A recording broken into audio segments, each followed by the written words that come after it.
Okay, tips para sa bicep. Pag ganito yung hawak nyo, angat, baba, long head. Pag dito nyo nilala, short head. Pag dito, buong bicep. Pag dito, forearm. Ngayon naman tricep, ito, yung long head part ng tricep. Pag nandito naman tayo,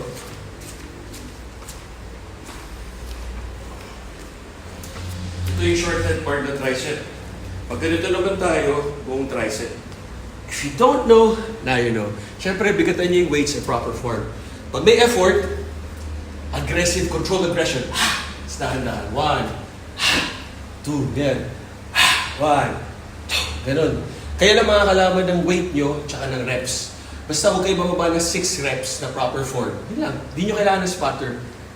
Do what works for you. I'm not your doctor. This is what works for me. Tama kayo, mali kami. Thank you, Mrs. Agassi, for